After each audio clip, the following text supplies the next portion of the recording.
Guys, welcome to Tomo Talks. I'm here with Dr. Majid Al Sarrah.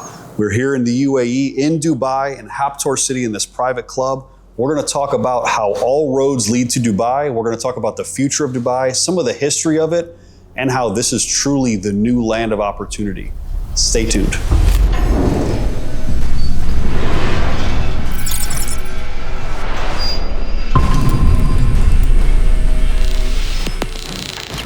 With everything that's happening nowadays in the world, I mean, the guy wants to bring us back to normal.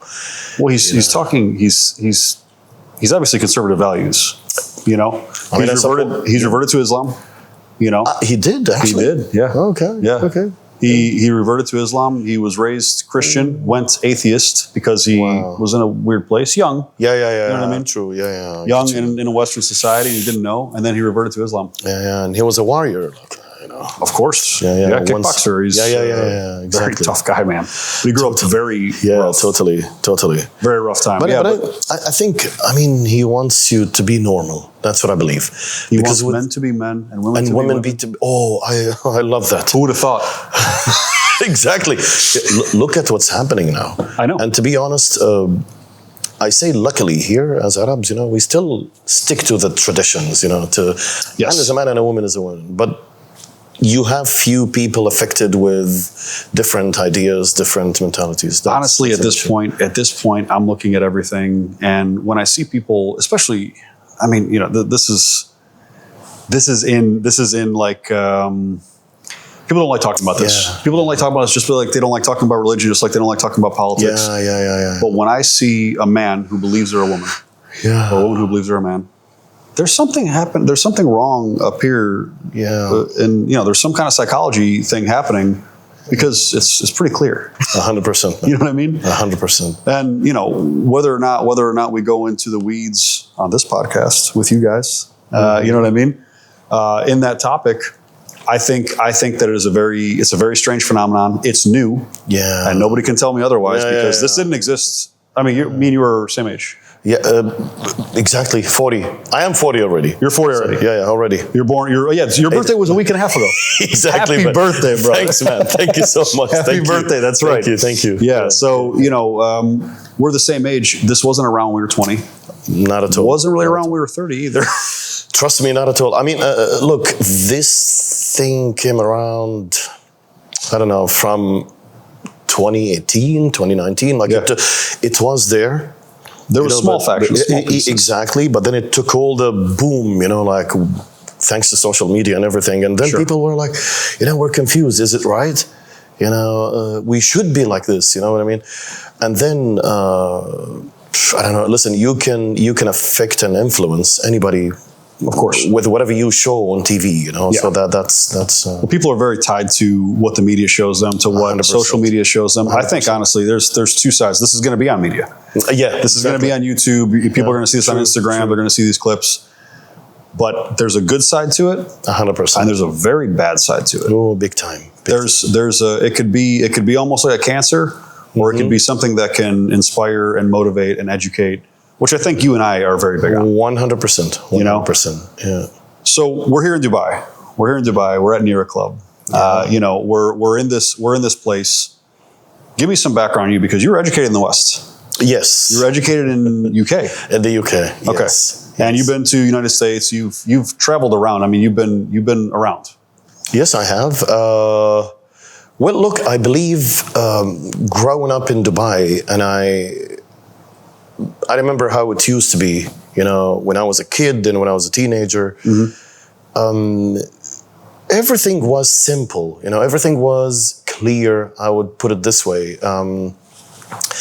I remember I grew up in a neighborhood, very cool, local neighborhood, very simple, where everybody knows everybody. Sure. Your neighbors, all doors are open, completely open. Yeah. boys, girls, we would play together in front of everybody, and you want to enter this house, go ahead. The other one, everybody is a family to you. Yes. You know what I mean? Yeah. I grew up the same way. A little bit different in America, but it was the same idea. Exactly. Your friends were in your neighborhood. It was on your street. It's the same concept. Yes. Right? You're not afraid of anything because no matter what happens, like it's like a community. You know what I mean? Like everybody would defend everybody. Sure. Would help everybody. And it was simple, you look at the world, and I remember as a kid, I was just watching some movies here and there, mostly Hollywood movies, and you're like, how is it in America? It's kind of different than us. But again, when you grow up the way I grew up, you stick to your identity. Sure. And you grew up in Dubai. In Dubai. And your family's Emirati descent. Yes, exactly. That's so cool. And you're rare actually in Dubai now. Very well. Yeah, I remember. By the way, I remember. I don't know if I told you the story. I had a friend of mine. He's from Germany, and then when he invited me, his wife literally told me, "You're Emirati," and I told her, "Yes, I am." And she's like, "You guys exist." I said, "Definitely, 100%. The thing is, you have to roam all over Dubai. And we, of course, Emiratis are everywhere, But the thing is, if you don't engage, with different people, you're not going to see them. Yeah. Plus, I was casual that day. I was not in my kandura, So if you see somebody in a kandura, you would assume, okay, that person is 100% Emirati. Except for me. No, you look Emirati, man. Thank you. It's a nice kandura, by the way. Thank you so you have much. to tell people the tailor's name. But the thing is, I believe, growing up here, you have your national values. Yes. Okay, with all due respect for anybody in this world, but I am an Arab, I am an Emirati particularly, and I'm a Muslim person. And it doesn't mean anything. Being Arab, Muslim, Emirati, in my culture, we grew up to love everybody, to accept everyone. Yes. Yeah. And that, by the way, it doesn't come from one aspect. It comes from religion, from being an Arab, because from culture, from family. Culture, family. So you do accept differences, right? So, and you respect them. Like this person, okay, he's from this country, this religion, okay, I respect you. You know what I mean? So, but again, you have this point of exploration. Like you want to explore. You don't know what's going on. How different I am, how different other people are. Yeah. And that made me, plan since I was a kid. I was like, you know what? I want to travel. I want to see different people. And the lucky part is UAE, Dubai particularly, was very diverse. If you go anywhere, you would find people from different Arab countries, European countries, Asian countries. Always been like that. It has always been like this. Really? Even before the tourism boom? Totally. I remember I used to go to street ball. I was an athlete. I was an athlete when I was a kid, teenager. Sure. But I loved basketball, and we used to have something called street ball. I don't know if you're familiar with that. So it's not the real basketball. You go on the street, probably 3-on-3. Okay. And there is only one basketball that everybody needs to score. Gotcha. A lot of people who participated were multinationals.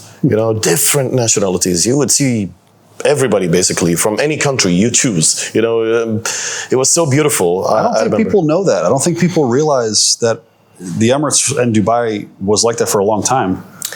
Oh, it has been. As you mentioned, we're on the same age. So I remember that was like high school, a little bit before high school, which means 90s, late 90s.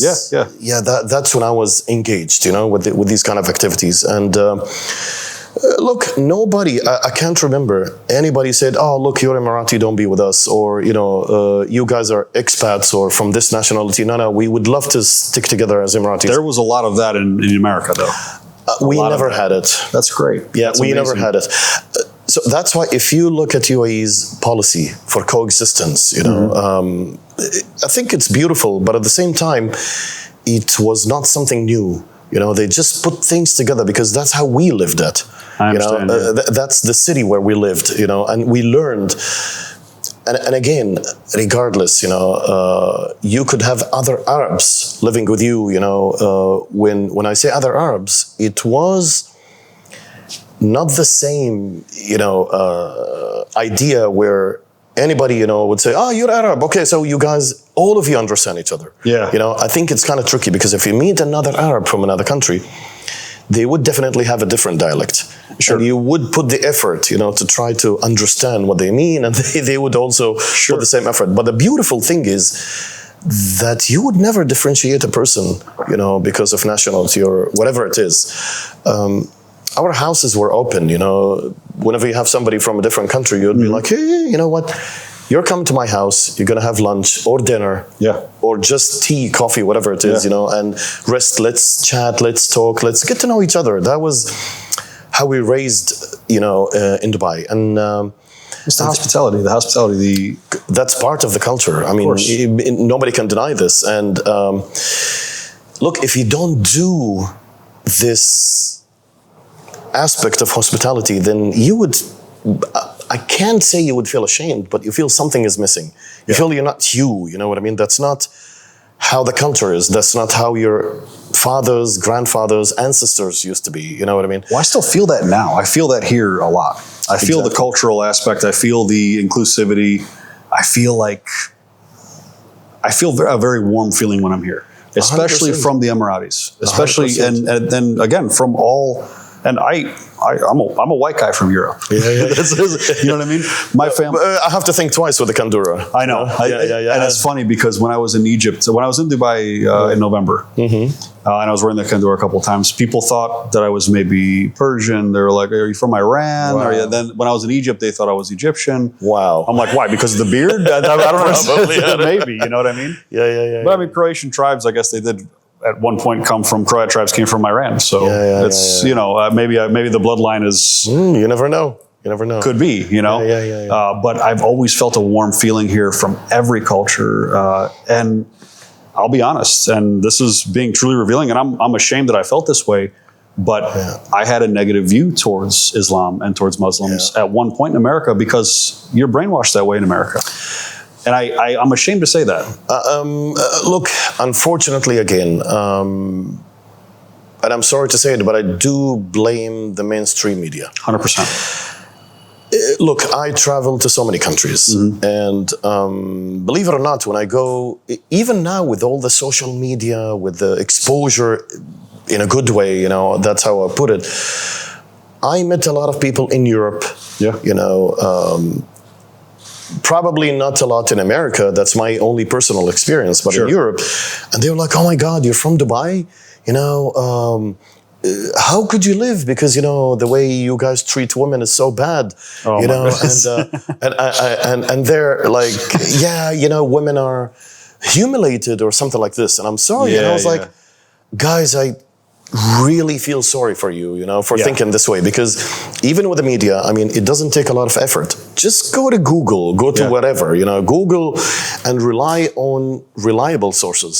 You would know everything. And I told them, listen, I believe it's great to be a woman in the UAE now.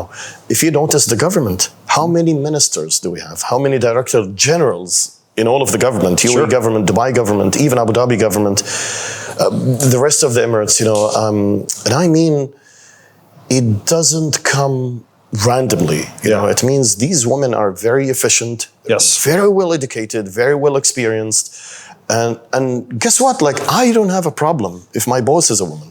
Of course. If the director general is a woman or the CEO is a woman, because they're really working hard. They're doing a great job. And I told them, guys, just Google who's, for example, our minister of, education. You would be surprised. And she's young. She's not an old woman or something. She's young, she's active, she's really doing a great job. That's just one example. It's the feminist movement, it's the feminist mindset, third wave feminism. Which you're familiar with. I mean, you're a student of law. You have a doctorate in law. Exactly. You know what I mean? Exactly. So you also know culture, you know people, and you're very well traveled. That third wave feminism, almost tried to demonize men Unfortunately, you know, but that kind of culture of demonization, exactly. It happened to me. It happened to me against Muslims when I was younger, wow. and I was so ashamed that it happened that way, because when I started to come and travel to Muslim countries, I felt so at home.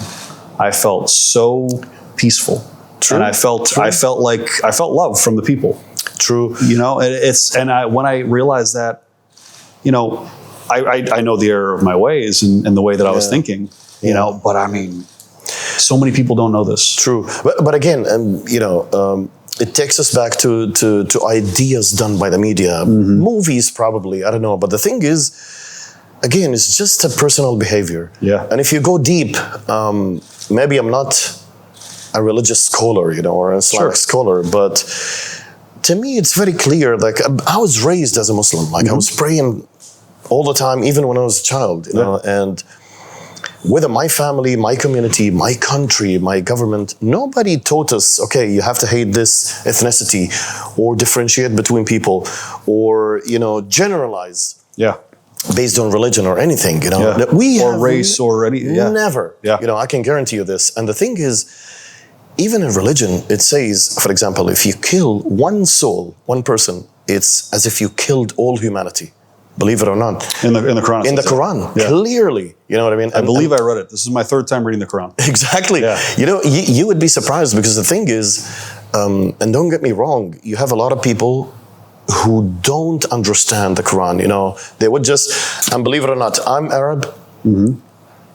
Even today, when I read the Quran, it doesn't mean I can, look, it means this. You know what I mean? Of course. Because Arabic language is very deep, you know, super deep. So you need to analyze the meaning of the Quran. And when you understand it, you would really be surprised. And again, I don't believe there's any religion in the world that asks you to treat people bad or to lie or to kill or to do anything. Not a single one. At all. But the thing is, when, unfortunately, you know, let's say, you know, politics takes place and try to control their policies, you know. So they would definitely, you know, sometimes demonize when religion demonize. You know what I mean? So that's how it works. So the thing is, if you just look at the beauty of religion, you know what I mean? Like, you're in the United Arab Emirates, and I don't believe, you know, if I come to you, for example, now, and I treat you in a very racist way, based on your color, religion, whatever it is, I would be in jail. You know, the law has no mercy in these kind of...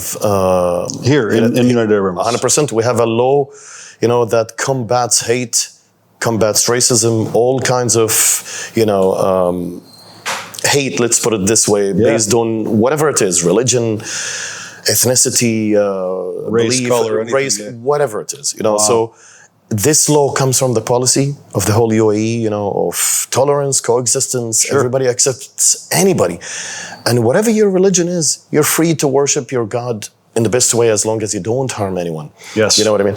And there is a law to protect you and me and everybody. You got it? So whatever it is, I mean, man. And you can't even say that for any Western country.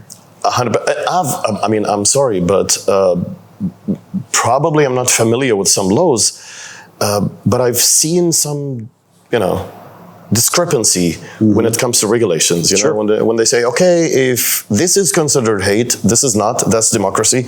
That's hate. That's democracy. That's free speech. Exactly. That's free speech. Not. This You know is hatred. What I mean? Yeah. But here, you know, with all due respect, there is no freedom. You know, when you attack the freedom of the other person. I love that. You know what I mean? You have the full freedom to do whatever you want, as long as you don't harm anyone else. You know what I mean? Well, the freedom still garners a measure of respect and a measure of appreciation and tolerance, as long as there's not violence and hurtful behavior to the 100%. That should be standard. Exactly. And that's how it is here. Trust me. Like, well, I've never noticed anything outside of that. Look, it's very rare. Like, I personally didn't see anybody, you know, treating someone else based on race or whatsoever. You know what I mean?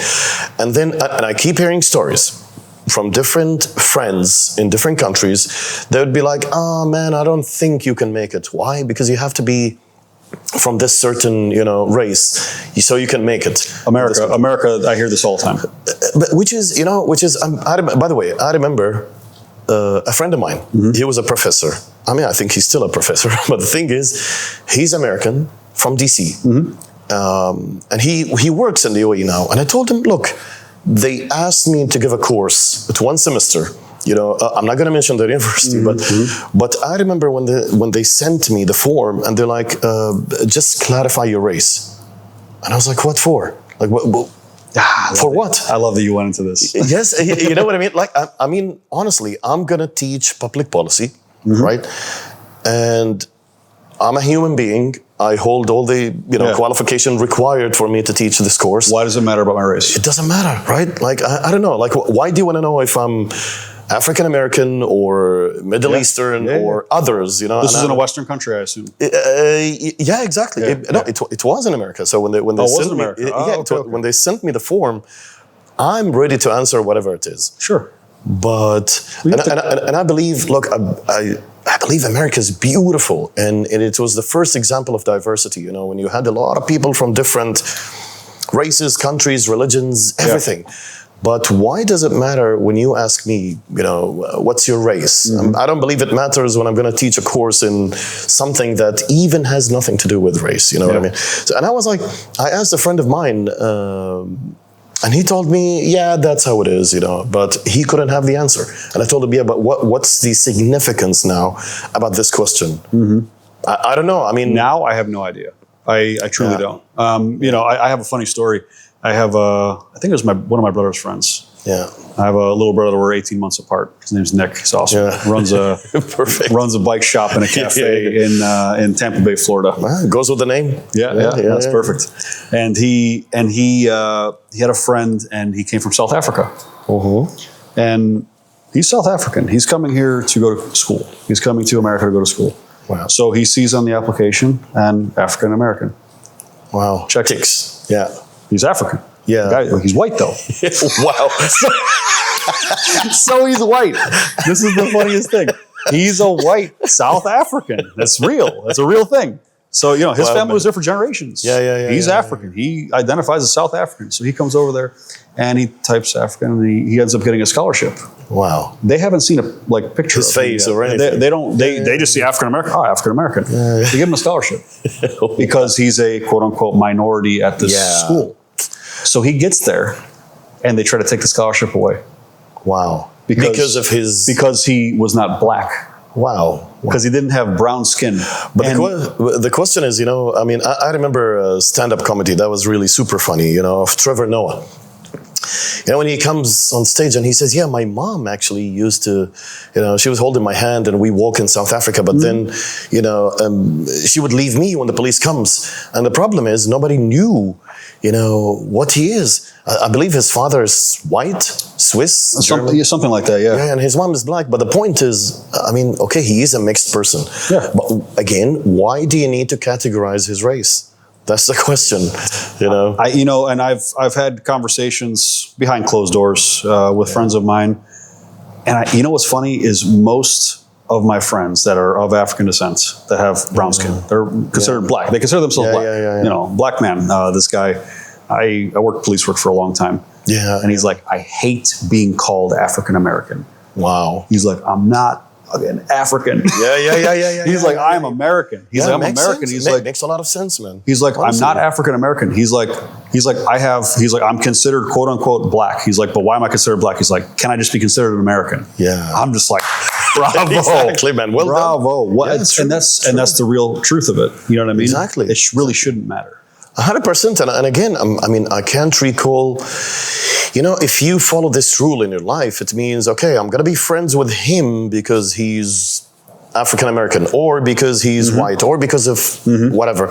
And I don't think it makes any sense. You know what I mean? You're self-segregating. You're segregating yourself. 100%. And then again, look, in any community, don't drop the national values. You know what I mean? Because I am here as an Emirati again. I don't care, people have different skin color. Yeah. But I'm not going to say, okay, if you have a darker skin or, lighter skin, then I'm going to think what to consider. As per the law, you are an Emirati or an Arab. even if you're mixed, you know what I mean? Sure. So nobody actually cares about this, and it doesn't matter. That's, you know what I mean? That's beautiful. Totally. And again, as I told you, like I can't remember anybody as growing up in the UAE asking me, hey, what's your like background? What's your origin? What's your religion? What country? Never. What Arab country are you from? Never. Yeah. And I was surprised, you know, when I in some of the countries, you know, that I traveled to, people would ask me, sorry, what's your religion? What's your race? Like, what's your... And I thought, like, that's a lot of questions, but why do you keep asking me? And now I'm not judging, you know, because in some communities, and I remember, for example, going to a country like Singapore. Sure. You know, super well-advanced country, very well-respected. But I think this country consists of, you know, 3 backgrounds. I wouldn't call it ethnicity, but you have the people who came originally from Malaysia. Sure. And you have the people who came from China. And you have the people, I believe, who came from India. That's what I believe, 3 communities. Yeah.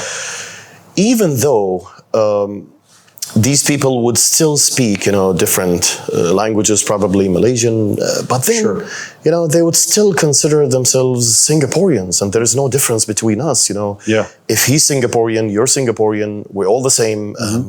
There's no difference. That's what I loved, for example, there. And these values, you know, they keep you moving forward. Yeah. Instead of creating this, you know, segmentation of the society, which benefits nobody at all.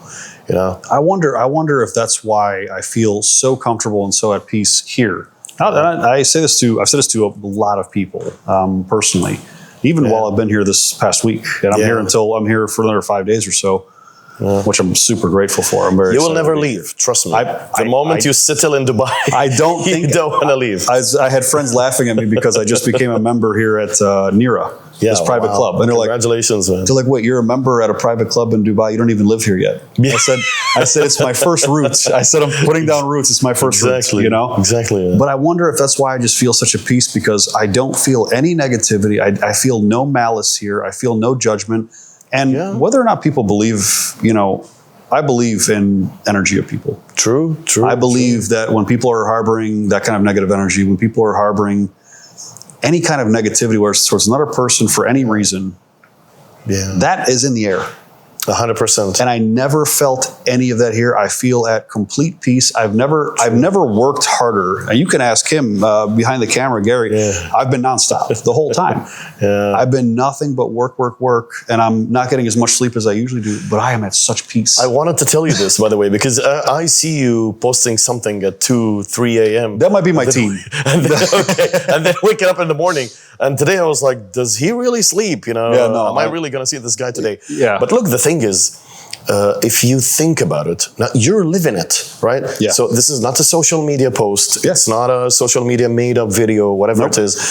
If you go anywhere, Tomo, nobody's going to stop you for, you know, the way you look or anything. And if you wanted something, if you go to any government entity or semi-government or any company, you know, having something to be done, you know, requesting a service, which, by the way, most of them would be online now. Like you really don't have to do a lot of things. But the point is, if you really had to go, they would serve you the same way they would serve me as an Emirati. So there's no difference. I've noticed that.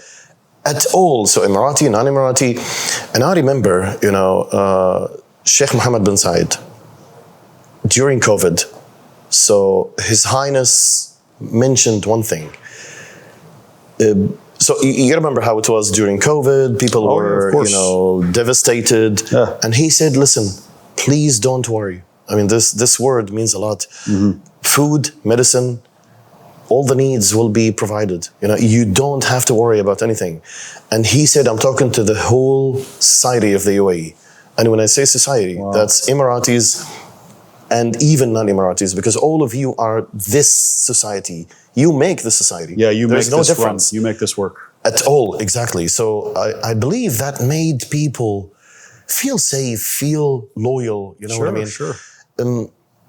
At the same time, you see what happened throughout the world, you know, when some people just wanted to go to their own country and they couldn't. They're like, no, it's COVID, please stay where you are, don't come to us. And the thing is, when you have this message, it delivers a lot of, positivity to your mind. It's a model, it's a lesson. Yeah. It makes other people think, you know what, we have to do the same. And with all due respect, I read something super good, super positive today. So President Trump today, or probably last night, and he mentioned, he's like, you know what, we present to you the golden visa, golden residency. And we're going to offer it. You're going to have to buy it, and it gives you a certain amount of years to stay in the US, completely safe, completely secured.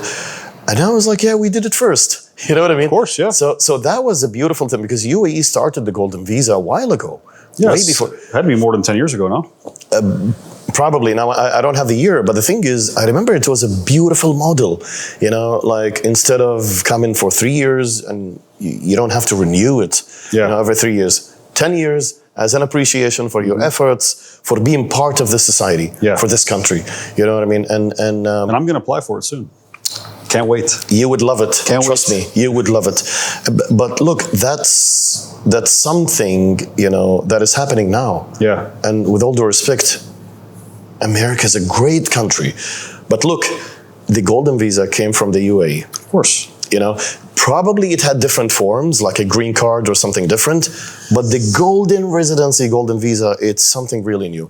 And I was happy to see, okay, we did it first, and then it was like a model, to be. And you should take pride in that as an Emirati, because, whether or not people want to admit it, and my family immigrated to the United States. So my mother and father, my grandparents on my mother's side, they immigrated to the United States from former Yugoslavia. Wow, yeah. It's a communist country. Yeah, so, they had to flee communism. They came to the United States. At that time, America was truly the land of opportunity. We're talking 60s, 70s, you know what I mean? Yeah, yeah. And during that time, it really was the place to be. Yeah, true. And I feel like, I love America. I'm proud to be, in 100%. America. I'm proud American. I'm also a proud Croatian lineage as well. I'm 100% Croatian. Yes. But when I look at America, how it is, how it's been, maybe it's getting better. I'm a fan of President Trump, whether or not anybody politically is a fan of him. I don't care about political affiliations. I think he's good for the country. But when I look at the land of opportunity right now, I feel like it's UAE. I feel like it's Dubai. True. I feel like this has become the new land of opportunity, and there's some amazing things happening here. 100%. I mean, I keep telling everybody, a lot of people ask me, why do we have to go to Dubai? And I said, do you remember the American dream? And they're like, yes, the American dream. And it's like, but it's now here. It's in the UAE. Yeah. This is, trust me, this is the land of opportunity. And I've studied a lot of countries' policies, models, and I can, of course, with your background, I can guarantee you the model you see in the UAE is super unique. Yeah.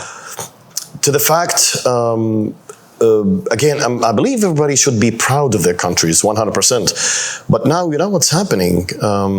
When you travel to different countries, whether for vacation, for work, whatever it is, and you see how things are done.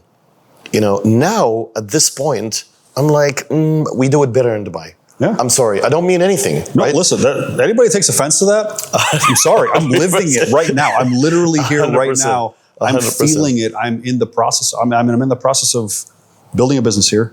Yes. And I'm being welcomed with open arms, to the point where I have. That's really good to hear. I have some amazing contacts and amazing friendships, through my networking that I've made. But every single person, especially from the Emirati community, Emirati community it's not a massive amount of people. Yeah. You know what I mean? Right, and the people that are the higher ups in the Emirati community, they have been so welcoming, including yourself. Yeah, you know what I mean? Thank you, man. And it's just, like when you and I were talking the first day when we met. So for everybody that needs to understand, we connected originally on social media. Yeah, exactly. And we started communicating, and we became friends. True. You know what I mean? Honestly, we communicated a lot. And 2 days ago, 2 days ago, we met for the first time. Yeah. Right? Yeah. And the first time I met you, and one of the things I noticed right away, and this is not lost to me because I've noticed this every single time I've been to Dubai. It's my 7th time in Dubai. Yeah. And you were like, well, how can I help? Yeah. How is there anything that I can do? Can I, do you need any help navigating this or this? that's rare. And I hate to say that it's rare, but it is, you know. But that's part. I mean, Tomo, I'm not creating anything from my head or anything. That's part of our culture, you know. And by the way, a lot of people keep asking me, for example, why His Highness Sheikh Hamdan bin Mohammed bin Rashid Al Maktoum, why does he have this name, Fazza'? You know, and some people say, yeah, Faza'. You know, so we have a word in Arabic called Faz'a. Faz'a, and I'm a Fazza' or Faza' to you, you know, which means I'm a helper to you. I will support you. I'm going to help you. And it happened once, and I believe somebody shared it on social media, that His Highness was in the desert, just cruising, and he found a family, you know, some people, I don't know if they were tourists or people who lived here, and they got stuck in the desert. And he went down himself. I'm not sure if they knew he was the crown prince, you know. But so he went might have down. Been a shock. Exactly. And he's like, yeah, how can I help you? What should I do? And he actually helped them to get out of the desert, you know, out of the... They got stuck in the sand. In the sand, exactly. And he helped them out. And then he said, you know, that's my title, that's my adjective, you know what I mean, to help. But again, he did it because that's the part where we Emiratis live to, you know, to fulfill. Like, how can I help you? What can we do for you? How can we make things easier? And I believe it, I mean, a lot of people give you courses on how to simplify process, simplify things, but that's what we do. That's what we love. You know what, like, let's make things simple. How can I help you do that? How can we facilitate things? You know, and that makes so much sense why I've probably been greeted with open arms, because when I talk about my business, when I talk about what I want to do, I don't talk about money. I don't talk about wanting to make money. I talk about wanting to help people get healthy, get 100%. optimal, be more of themselves, be a better version of themselves, so they can live longer, so they can benefit their families. So, you know, if they're aging, you know, I run an anti-aging clinic, and we deal with hormones and regenerative medicine, and you know, I want to help people live longer, live better, increase that health span, the time they're alive and they're healthy. Yeah, I want to be part of that. Yeah, of course, we all do. We all do. Yeah, you know. And when I say that to people, it makes sense from a cultural standpoint. They're like, oh, well, you want to help people. You're like us. You have the same thought process. 100%. That makes a lot of sense to me now. Yeah, man. I mean, again, like I mean, don't believe whatever you hear or see on social media. You know, like, I don't know how it works, you know, with people creating lies or creating, you know, fake stories. Sure. That's how to put it. But when I meet people, actually, first of all, not everybody is the same. Yeah. That's number one. Yeah. If I say, for instance, you know, you have white people in America, you have white people in Europe. Yeah. In Africa, you know, like South Africa. So the point is, South Africa. Exactly. So the thing is, I believe it's a behavior, you know what, and go into the reality of these people. UAE was way back in the time, you know, the same way as the Arabs, you know, in the Arabian Peninsula. Sure. It was a tribal system. Yeah. And I believe that was like the perfect system, you know, to live. Now, I believe some tribes were in Europe and so on, but here, you would not interfere, you know, with the elder, you know, the person who rules this tribe, who rules the community, but you would respect and listen. At the same time, this leader of this tribe, he takes the full responsibility for his own people. Yes. You know what I mean? And that's what true leadership. True leadership, and it continues until today. Like, if you think on how the system works, look at Sheikh Mohammed bin Rashid. You know, look at His Highness Sheikh Mohammed bin Zayed Al Nahyan and Sheikh, you know, Mohammed bin Rashid Al Maktoum. Whenever they say something, there would be like, for our people, for the people of the UAE. Yeah. You know, we want to make life easier, better, and I believe that's what we have lived in. And the UAE is thriving, and the UAE and the Emirati people are thriving. 100%. And that's 100%. One of the things that I remember seeing it. I remember seeing someone trying to talk down to the Emirates, to the UAE, to Dubai, and they're saying, oh, well, yeah, you know, they have all these beautiful things, but it's just they have the very rich, and then everything else is built on slaves, like basically making no money. I'm like, I'm pretty sure that that's not the case. You know what? The funny part is, have you ever heard this? Have you ever heard? Sort of, but the thing is, look, I mean, you have all these people who would use politics who would use fake stories to support their ideology or to support their agenda, whatever it is. But the thing is, I always say it, come to the UAE, see it for yourself. Yes. Transparency is super clear, 100%. Yes. You don't have, nothing is to be hidden. I mean, you can see whatever it is, you know, go anywhere. And the point is, I only once heard, you know, probably a friend of mine brought his friend, you know, so they were just tourists, and he told me, "You actually work?" I told him, "Yes, I do work. A lot of Emiratis do." And he said, "We have an idea that no Emirati is working, like the government just give you money and you sit at home, sleep and everything." I said, that sounds beautiful, you know, but do you think we would be a productive country, productive people if we did such a thing? This wouldn't exist. At all, you know what I mean? And I don't believe any normal human being would accept that. You know, like everybody wants to achieve something. They want to do something. Yeah. And I believe we work. Yes, we go to work in the morning. We finish at God knows what time. Yeah. Working so hard. And by the way, if you would see the difference, people who work for the government or have their private job in, you know, private sector, they would work the same.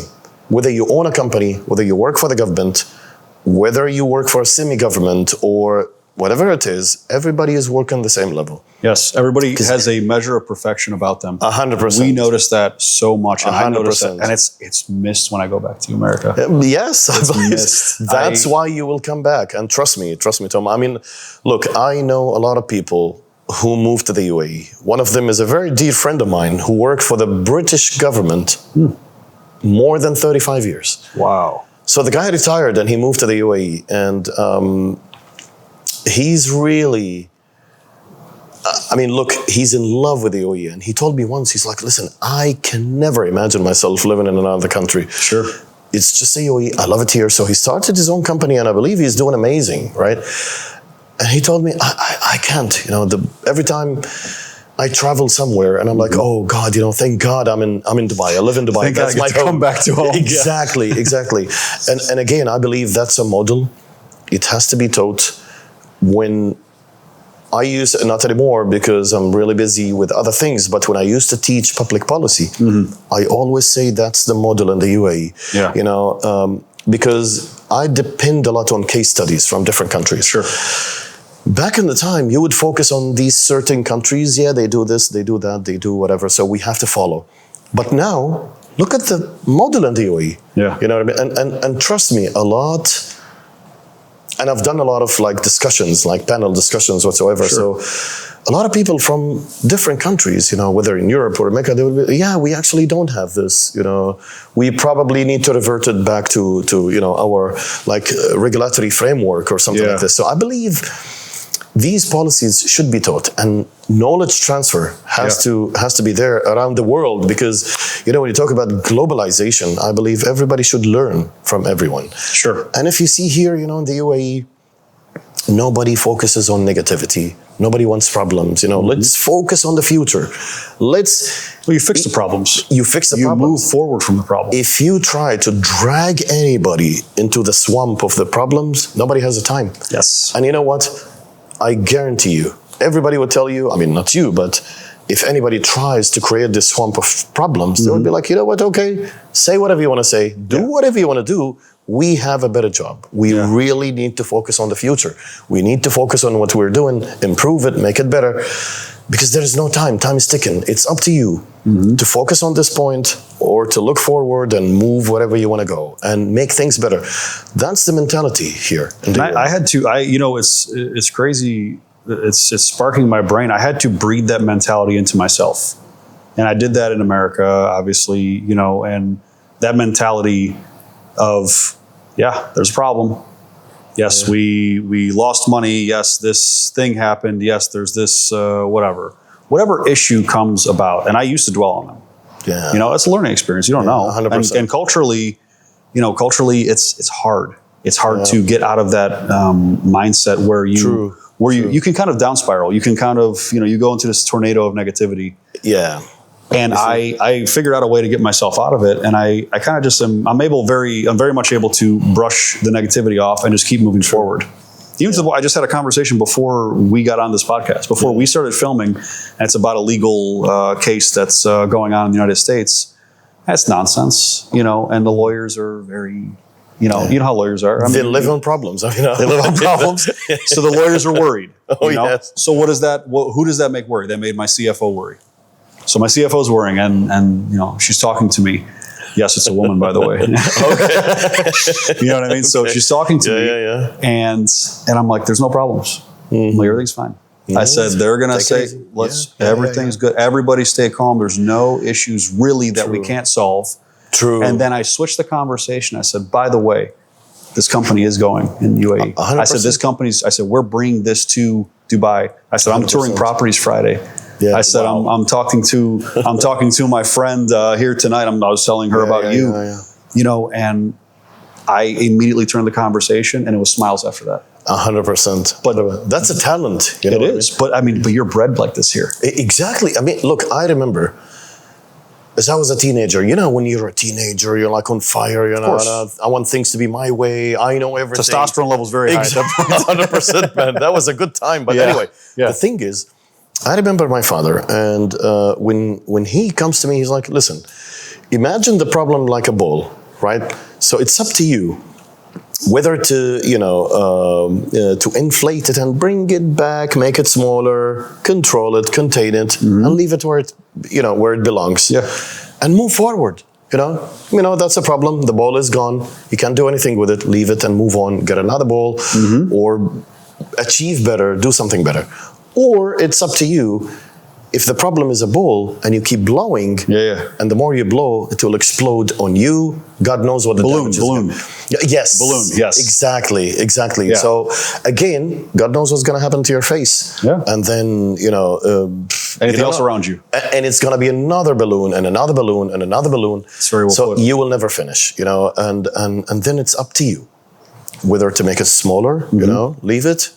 You know, and try to find the solution. But the thing is, and it's very funny because I remember, you know, I don't know who that was, but there was an Indian guy who comes and say, "Yeah, do you have a problem? Can you solve it? Yes, then why worry?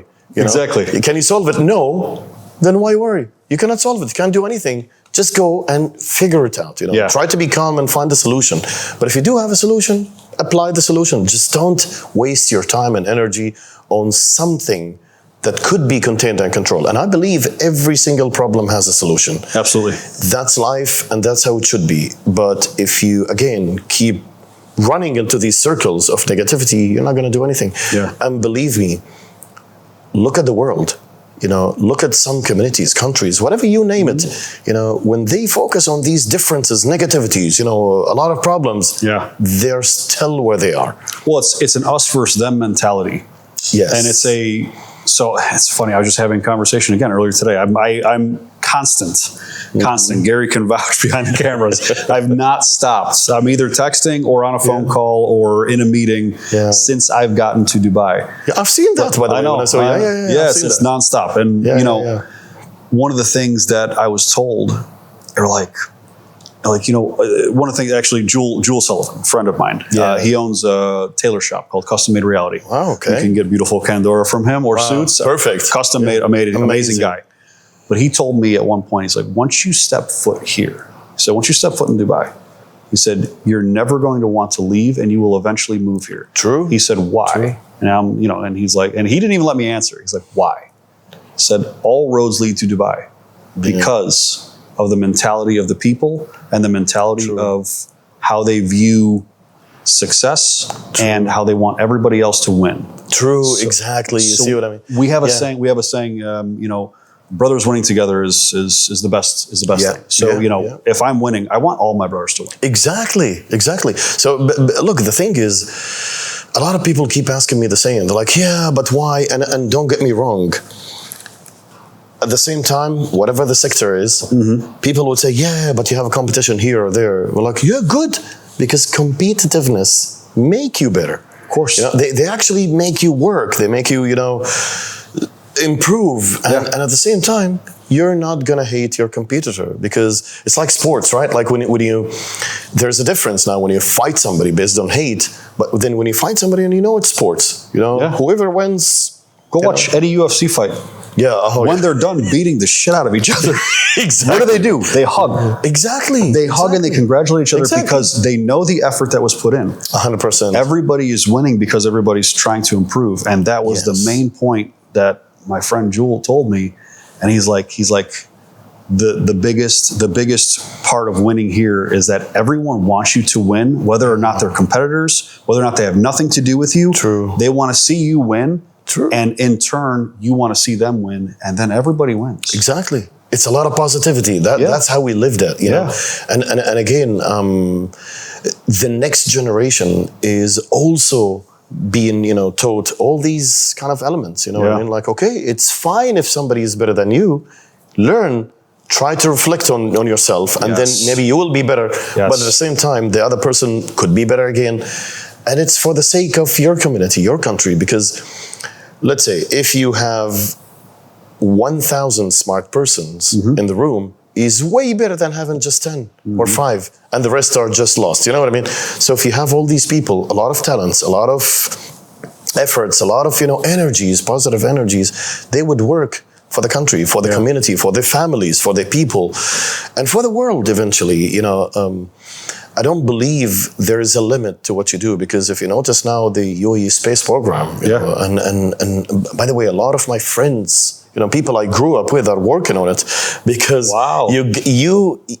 I was asked, they were like, yeah, you know, but you hire other people to do it. I was like, no, luckily for you that I know the people who are working on these projects. Yeah. Well, you have some connection.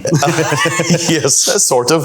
But the thing is, you know, I know these people. You know, they studied abroad, they studied in the UAE. Sure. They, you know, they had this comprehensive knowledge, you know, from different schools, different people, different mindsets. But again, they gathered all this and put it in one project. You know, like the Probe of Hope, you know, the Mars project. I mean, you have a lot of projects, you know, going on in space sector. But the thing is, whatever you discover, whatever you do, this is for humanity. It's not just for UAE. It's not just for a group of people or something. You know what I mean? So you want to benefit the world too, you know. And I believe, again, this is the country of the impossible. Trust me, I'm not saying this because I am an Emirati from the UAE. We can see it. but trust me, when you see a desert, pure desert sand, you know, transforming and becoming green, and you know, the next project for Dubai is to be way more green than now. I mean, they want to make it an oasis, basically. Exactly. Yeah. No, they want everywhere to be green, like. Have more beaches, have more greenscapes, you know what I mean? And then you're like, yeah, but it's a desert. How are you going to do that? Sure. You know, then the mindset comes, technology comes, and then people would reflect their experiences, you know, on their own country, and it will happen. I mean, if you looked at the pictures, and you can Google now, Google Dubai in the 60s or Dubai in the 50s, it is completely a different thing. And I remember my father telling me... Dubai in the 90s. Exactly. There was 4 buildings. We've seen that, exactly. I mean, I've seen that, and the thing is... You were here. And I've seen this massive change, you know. This would never happen without the visionary leadership, you know, of Dubai and UAE. And I believe... And the hardworking nature of the people here. 100%, 100%. And again, as I told you, I can guarantee you... I keep hearing this, you know, all over the world. They're like, yeah, I work for the government. I do what I have to do, and that's it. But here, trust me, there is no limit to what you're doing. You know, if you take the responsibility, I know people, I swear to God, they keep emailing you at 2 a.m., waking up still 5:30, 6, you know, being somewhere, coming back, like you know? Exactly. And then the thing is, it doesn't matter, you know, but when you work for the government, I believe that's an extra burden for you to do well, because when you benefit your own society, your own people, your own country, your own family. I mean, and the people who are here relying and depending on you in so many ways. So I believe, again, that's a model that has to be spread all over the world.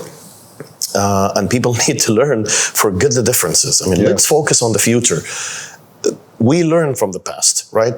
And the best example, and by the way, I keep hearing a lot of people from different countries with different conflicts. Like, yeah, they invaded my country, they did this, you know, these people are evil, the country is, and I'm like, guys, don't go far away, right? Sure. Look at America and Japan now. Yeah. What happened? World War II. It was horrible, right? Yeah.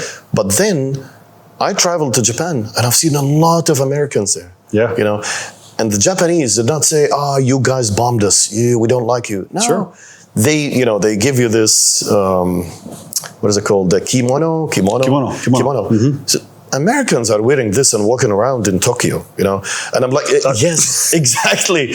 And then I think people, nothing worse happened than the World War II. Of course. And look at Japan and America now. Yeah. Very good allies, exchanging knowledge, economy, whatever it is. I think Japan, didn't we just watch this? So Japan's going to invest $1 trillion into US? Exactly. So Trump is doing amazing, right? He's really doing amazing. Yeah. But then look at this model, right? So never try to convince me we might have differences. We might have conflicts. You know, that's the nature of life, no problem. But then it's up to you. Do you want this conflict to be, you know, inevitable for all generations after you? Or you want to end it, you know, and start a new beginning. Think about the future for your children, for the next generations, for people to be safe, you know. So I believe we have to embrace this idea of peace. Have a peace with yourself first, and then have peace with everybody, you know. And trust me, you will be the most comfortable person on earth the moment you have peace with yourself. That's how it is. That's amazing advice. What do you think? So one of the things that keeps popping in my head is that when I see people behave in the way that you're explaining, the Emirati people, yourself, how you were raised as kids, how you look at everyone really equally, you know what I mean? Yeah. That the two words that come to my head as a man, personally, honor and integrity. What do those two words mean to you as an Emirati? You know, do you live by those codes of like honor and integrity? 100%, 100%. And how important is that as the culture here? It's part of you being an Arab, first of all, and that's how we Emirati are. You know, honor is everything. You know what I mean? And again, as I mentioned, there is a system, and we like look. The ruler is like a father to me. You know, when he says something, it's like my own father is telling me, don't do this, do that, or the vice versa, you know. So my point is, His Highness, you know, Sheikh Mohammed bin Rashid, he says, we always want to be number one. That's, you know, and by the way, it's okay if you don't do it this year, do it the next year, the year after. Keep working. Keep working. But what we need, what I will be satisfied with, imagine you go to school and your father comes to you and he's like, listen, yes, by the way, it's a lot of responsibility, right? But responsibility keeps you working and moving. You know, like imagine if you go to school, no responsibility, you're just gonna go and play games or maybe sleep or do whatever you wanna do. Sure. You just basically summed up American school, by the way. Yes. But look, there's no sense of responsibility. Yes. But with this, when your father comes to you and he tells you, I will never be satisfied unless I see you number one. And by the way, it comes from your visionary father, the person who loves you so much. Yes. And believe me, if you're in the UAE, I wish you could stay longer. There will be times, you would go to the Dubai Mall and you would see His Highness, you know, coming, sitting on the table, just to any restaurant. I've seen videos of him just walking by, and he has security, obviously, and things like that, like behind him, but he walks by himself. Trust me, no security. I thought there was people behind. Maybe it was just his entourage. Companions. Oh, companions. Yes, exactly. Like they would be friends. They would be people from the government, ministers, maybe. Maybe. Okay. You know what I mean? Some of the guys look big, so maybe. You know, but the thing is, trust me, he would walk alone because I saw him walking alone in front of the crowd. Completely. He was by himself and he was talking to one other person, and there was people walking behind him.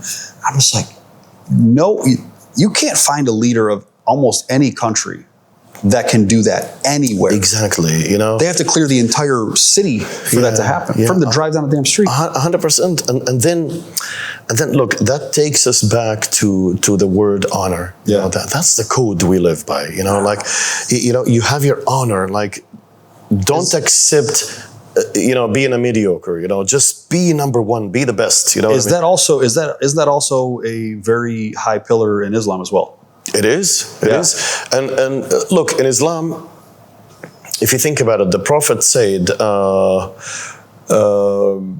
I don't know how to translate it, but he said, I was sent to you to add on your codes and ethics and good behavior. You know what I mean? Which means back in the time, Arabs had these kind of honor, integrity. And I remember this story, the Prophet Muhammad, peace be upon him, when he spread the message of Islam to his own tribe, to his own people, somebody came to a guy, his name was Abu Jahl. Abu Jahl, which means the father of ignorance. That was a title he was given because he really resisted the Prophet and resisted enlightenment. So they told him, why do you make it a big story? Just hire somebody and kill him. And he says, and you want me to lower my values? Imagine, and this is like one of the worst people, like any Muslim would tell you, oh, Abu Jahl, that's like, that's bad. That's bad. That's like a devil. Yeah, you know what I mean? And imagine this person, he came and he says, I can never do such a thing. It's against my Arabic codes and ethics, to do such a thing. Okay. Imagine. So we have been living by these, traditions for ages. Wow. And again, it's a combination between being an Arab, being a Emirati, being a Muslim. You got it. So integrity, there's no doubt, and I remember, His Highness Sheikh Mohammed bin Rashid, I think there was an interview by CNN. I can't remember. I think one of the, You gotta be careful with CNN sometimes. Yeah, exactly. No, but it was like 20 years ago, something like this. So they told him, what about, corruption? What would you do? He said, we don't have something called corruption. Yeah. Because I don't joke with that, And the moment somebody would be, charged or something with corruption, then that's it. Yeah. And they're out. They're done. Completely out. They're done. That's it. And I've heard the same thing about business here, which I respected so much, and I loved it because I always maintain to operate with integrity, regardless of money. I will never sell my integrity or my honor or my family's name for $1 or for $1 billion. Exactly. I don't care. I don't care about that. I will go broke to do the right thing. 100%. Because I'll make it back. 100%.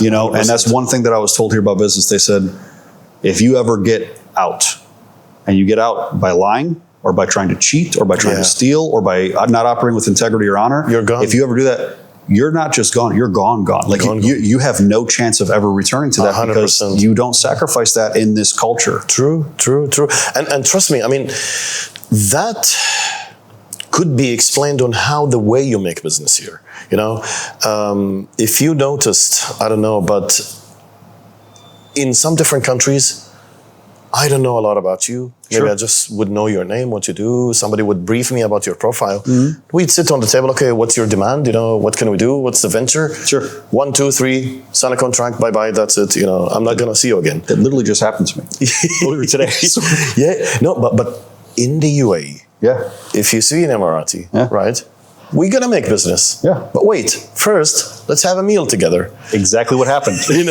Let's eat. You become friends. Exactly. You have this connection. True. Yeah.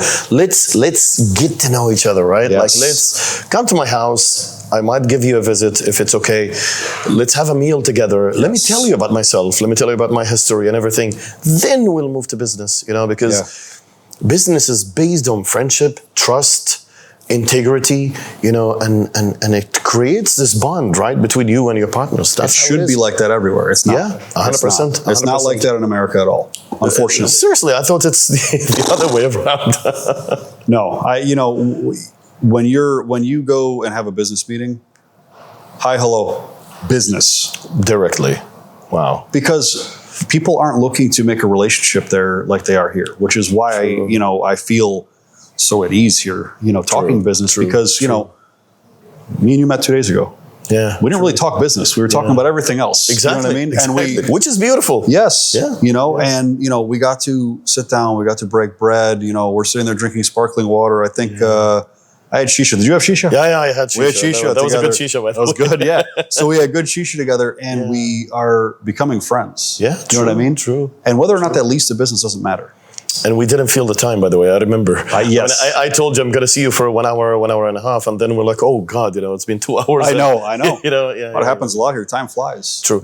Look, at the same time, it's not a waste of time. Trust me, because it pays off, and eventually you do great things together. Look at the city. Look at constructions. A lot of collaboration. True, and I can guarantee you, it has its advantages. Because you feel this kind of trust. You feel, and again that descends from the old merchants, of Dubai. Everybody talks about the old merchants of Dubai and how they made a lot of things happen, back in the days. But again, trust me, it keeps going fast. And I have a lot of, believe it or not, I had friends visiting from Belgium. They came to Dubai and they're like, my friend and his wife. And then they were like, yeah, we want to go to this place. And I was like, yeah, but where is this place? They're like, yeah, you don't know it, it's here. And trust me, they tell me, yeah, we heard about it on social media or something. I'm like, okay, that's new for me. So it's beautiful because, again, it keeps changing, developing, expansions everywhere. That's a massive, right here. Yeah, it's behind you. Haptor, the new Haptor residential building, Yeah, wow, I didn't know about it. congratulations. Yeah, so we're in Haptor City. Perfect. And, Mohammed Haptor owns this club. Wow. Haptor Palace right across the street, and he's building this residential complex, which I may be completely off on the numbers, but I thought I heard 8,000 or 12,000 residences. Wow. That's amazing. You see, the demand is high too. Of course. Like a lot of people are coming and moving, and trust me, I get a lot of people asking me, what can we do, to move to Dubai? And I remember one of them actually who said, you know what, I think 20 years is enough in Dubai. And he went back to London. He started his very luxury real estate company, selling mansions, whatever it is. And then after some time, he's like, you know what, I miss it. I can't. I can't at all. And the guy is purely English British. I wouldn't have chosen London either. It's a mess right now. I think, I don't know, the tax law has been changed. Well, it's very bad over there tax-wise. Wow. But also it's dangerous there. Yeah. I can't wear this watch. Oh, forget in about London. it. Forget about it. I can't wear this watch in London, but guess what I can do? I can put this watch on top of the hood of a car in Dubai and nobody will touch it. At all. Trust me. Look, if you live in Dubai, and you find a bag, you open the bag and it has $10 million or 37, million dirhams. Yeah.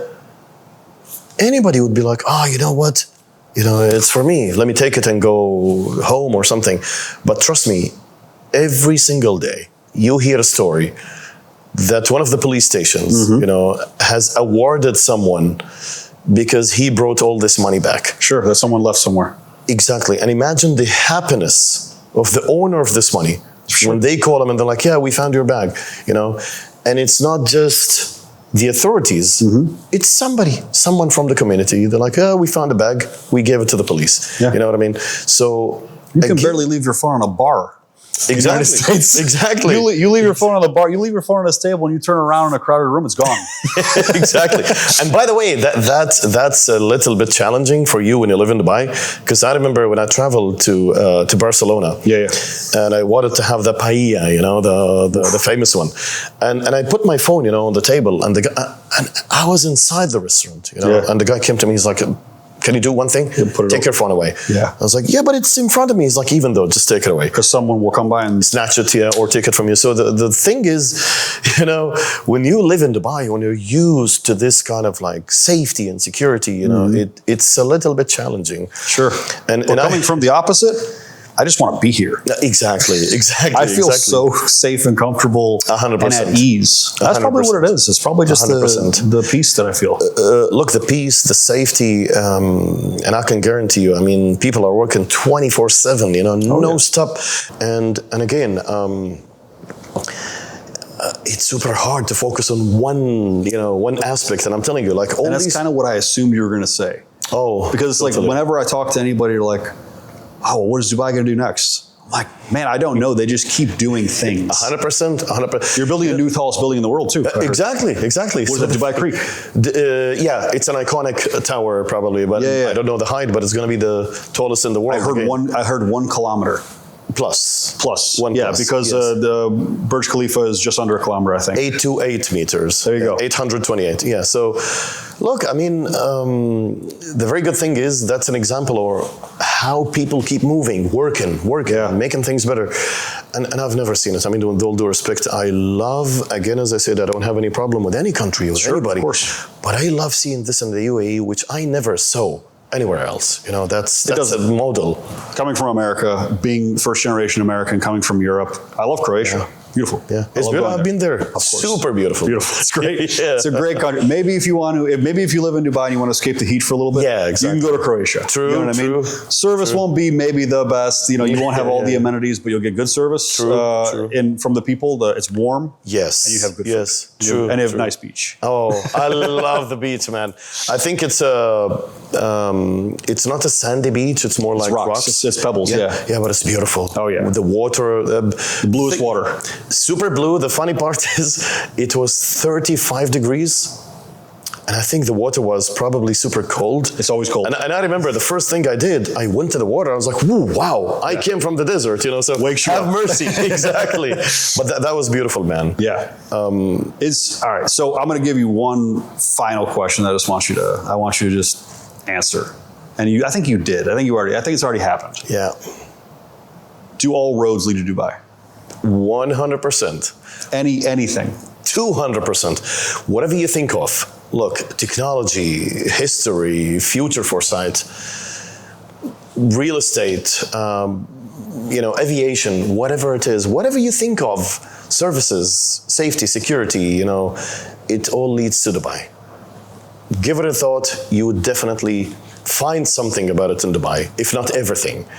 So if there is 1,000%, I would say it, but that's definitely a yes. Awesome. Dr. Majid. Thank you, man. Appreciate you, brother. Thank you for coming on. It's my pleasure. Listen, Thank you. I'm so grateful that we become friends. I'm so grateful that we got to connect in real life. Definitely, man. And Definitely. thank you for sharing all the insights, because I think a lot of people don't really know the real Dubai, the real UAE. Look, allow me again to Please. say one thing. Never judge by social media from unreliable sources. If you want real sources, reliable, official, please do. And trust me, they deal with it with full transparency, full reality, that you will get the full story.